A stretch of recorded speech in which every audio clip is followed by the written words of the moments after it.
Hi, friends. It's Hey Friends. I said hi.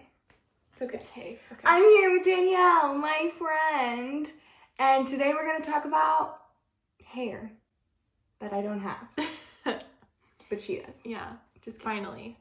Yeah, that's true. Danielle shaved her head with me the first time around when I was diagnosed in 2017.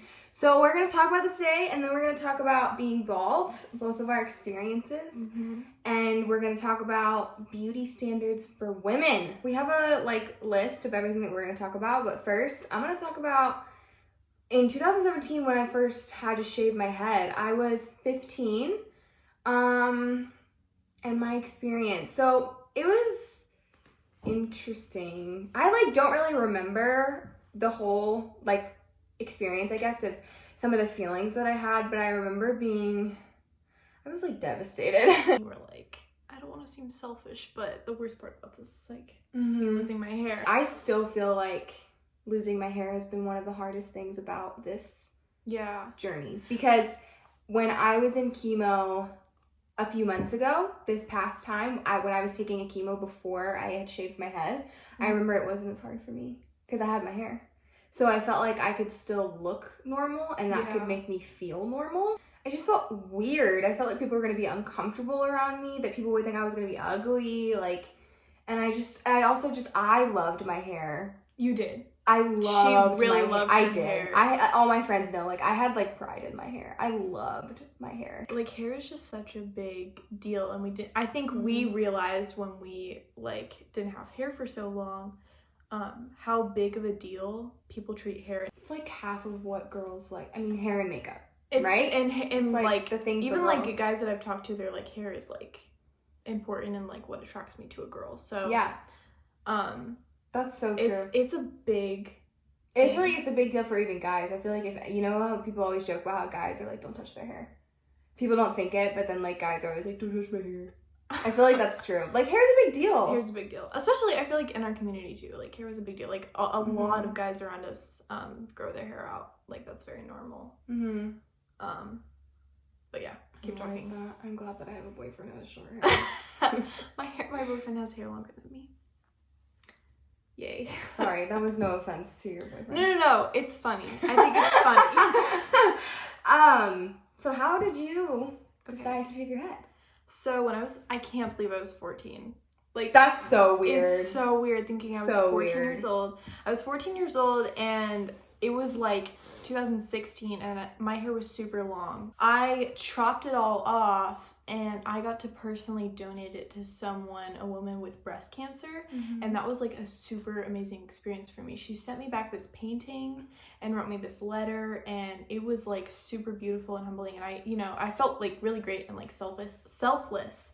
And so I was in the moment, I was oh my gosh, I should shave my head. I was just on fire. But you were also crazy like that. I was crazy like that. You were always like that. So when Grace told me that she had cancer, and I knew how big of a deal her hair was to her, I was I'm gonna shave my head. The best friend. And I told my mom, and I was I want to do this. You were always so confident. You were not confident. doubting at all. You didn't even care. I didn't really care. I knew that I would feel safe with people who loved me, and I wouldn't feel bad for doing it or anything like that, and I really wanted to shave my head. I wanted to I knew that it's important for Grace to feel supported, but there's only so much you can do as a friend to understand and you can be empathetic up to a point. So I wanted to show her I'm really actually sacrificing something for you, even though at that point it wasn't that big of a deal to me. But definitely later down the line, I learned how big of a deal it was. So yeah, and then I kind of realized through that because people looked up to me because I had done this big act of sacrifice, and I was just well, Jesus committed the ultimate act of sacrifice, and I was hoping that me shaving my head and being bald, I was bald for 9 months, would show people that sacrifice and that love. And I think it really did. Yeah, so, I agree. So I was bald for 9 months. I continued to shave my head. I shaved my head every week. It's crazy. Around that. I remember when you were like, I'm going to keep shaving my head. And I was like, what? Yeah, that was the big thing. I think that was the big thing was I was bald for a long time. This didn't come easily, ladies and gentlemen, because my mom was on board. My dad was on board. But someone else was not on board. I wasn't. Yeah, no. When she told me, I was like, no, I'm not letting you do that. Oh my gosh. It took a lot. It took like a month. Yeah. Probably over a month. Because the thing was that so the way that I thought about it is I was like,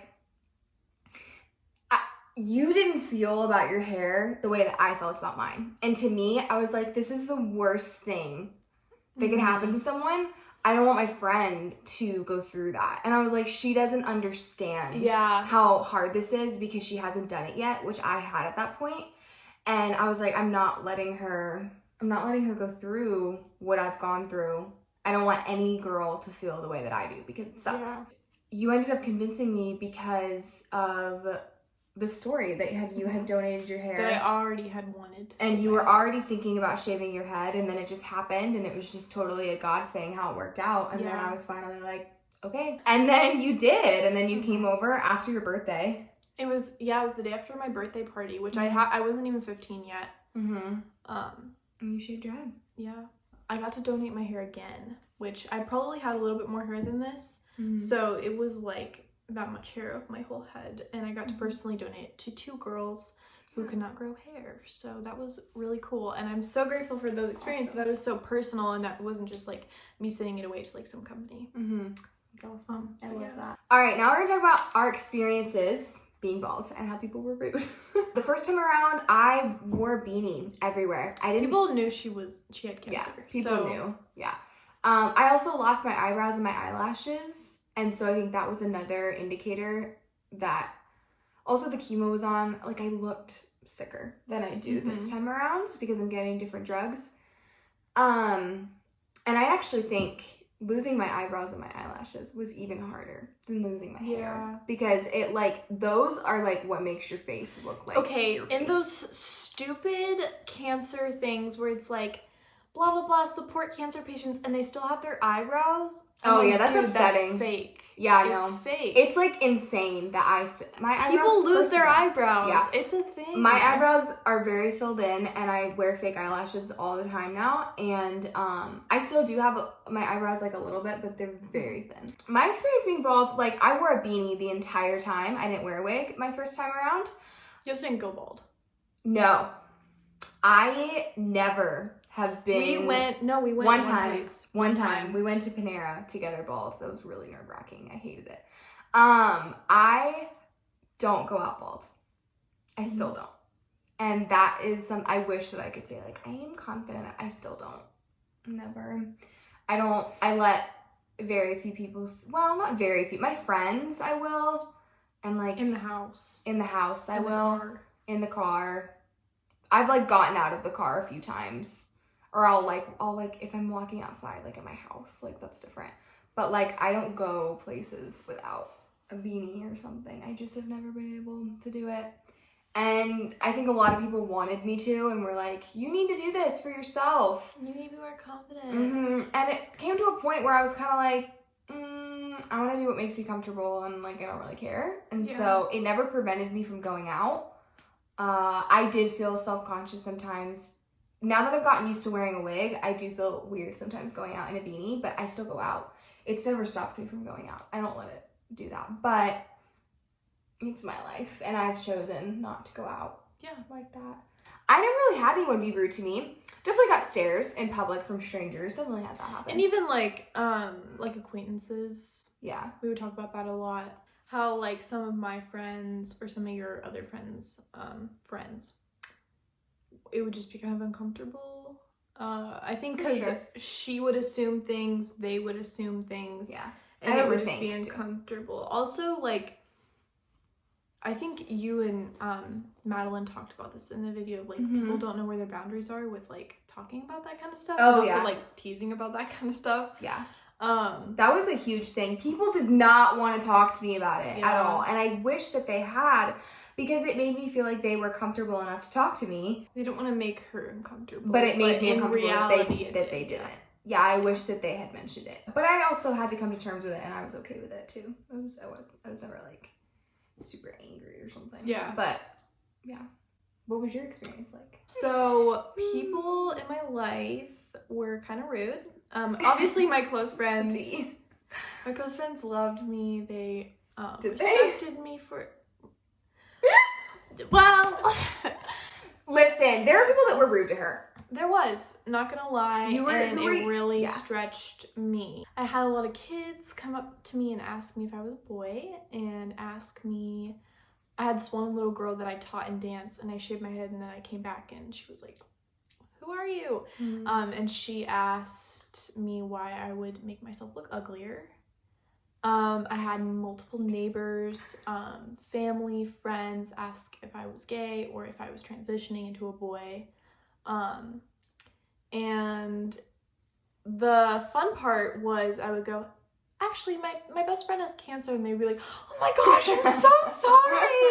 Oh my gosh, how is she? My necklace just fell off. Is she okay? And I'd be like, yeah, don't assume things. I actually taught like a lot of people about that, and, you know, educated my family and myself and my friends, like, of really being aware that your hair length does not determine your sexual orientation. It's not determine your gender. I've even had people tell me what they think I believe politically because of my hair. And like, even if that's right, that's still ridiculous. Yeah. That's still so dumb. And I think we shouldn't be raising kids who think it's ugly to be bald. Because what if you're just bald? Yeah. What if you don't grow hair? Like, that's not fair for us to tell kids that that's not pretty or beautiful. Yeah. I agree. So we overall got positive responses. Yeah. Not negative responses in general. But I do think it's important to talk about with people and, you know, next generations or people that are same age or whatever, that like hair doesn't make you pretty. Yeah. So, and it's hard, and it's got to be stuff from the beginning, and we've got to value our actions. And I think I tried to teach that to especially a lot of younger kids, because my family is pretty young. So telling them like doing this for my friend is way more important than what I look like. And I think for me too, I've had to learn this time around, like I said, just going back to like, I don't like to go out, you know, bald. I've kind of had a different experience this time around because I wear my wig. And originally I was not planning on wearing a wig, but I bought it for my sister's wedding, and I ended up liking how I looked in it, and I just kept wearing it. And it was kind of as simple as that. But wearing a wig sometimes is weird. You never know when it's gonna fall off. Yeah. It's, for me, the part that's weird is when I meet new people, and other people will be like, or I will be like, oh, that time when I was bald, and they'll be like, yeah. What? Yeah. You were bald? That's happened to me when I've met new people with my wig. Like, I've met new people and I'm like, do I tell them? They don't know. I had someone come to me and ask me if it was my natural hair color, and I didn't know what to say. And I was like, yeah. I just didn't want to like explain my whole life story at that moment. So 3 years ago. Yeah, but we kind of rambled in this video, but that's okay. We just wanted to talk about beauty standards for women and for guys. Yeah. Guys too. If you're bald, you're cute. Amen. Hashtag bald is beautiful. Ew. That's on a pin on one of my favorite nurses, and it's actually really cute. That's cute. It says bald is beautiful. Block out the part where I said ew. Thank you for watching. I hope that you got something out of it. Danielle is amazing, and I'm very thankful for her, and it encouraged me more than I can say to have a friend who went through a lot of the same things as me, because we would always call each other up and be like, remember this? Like what we would go through and be like, oh my gosh, like it was weird because we're both bald, or I don't know. We were the only people that could understand. Yeah. Danielle's the best, and beauty is not defined by your hair, and don't put that standard on other people. Yeah. Stop assuming. Don't assume. Don't assume things for people. Yeah. It won't work out for you. It'll only embarrass you, honestly. Yeah. So, that's it. All right. Thank you for watching, and I'll see you guys soon. Danielle will probably be in some more vlogs. right? Subscribe. If you watch my video right now. If you are a friend of mine, if you're a friend of Grace's, if you're a friend of both of us, you better hit the button so you can subscribe. Hit the subscribe button. I know that there are people watching this right now. I'm calling you out who are friends with me. If you're my friend, then, and I sent this video to you, you can comment something rude, but you have to subscribe. Yes. Full permission for that. You can roast me in the comments. Better subscribe. All right. Bye, friends.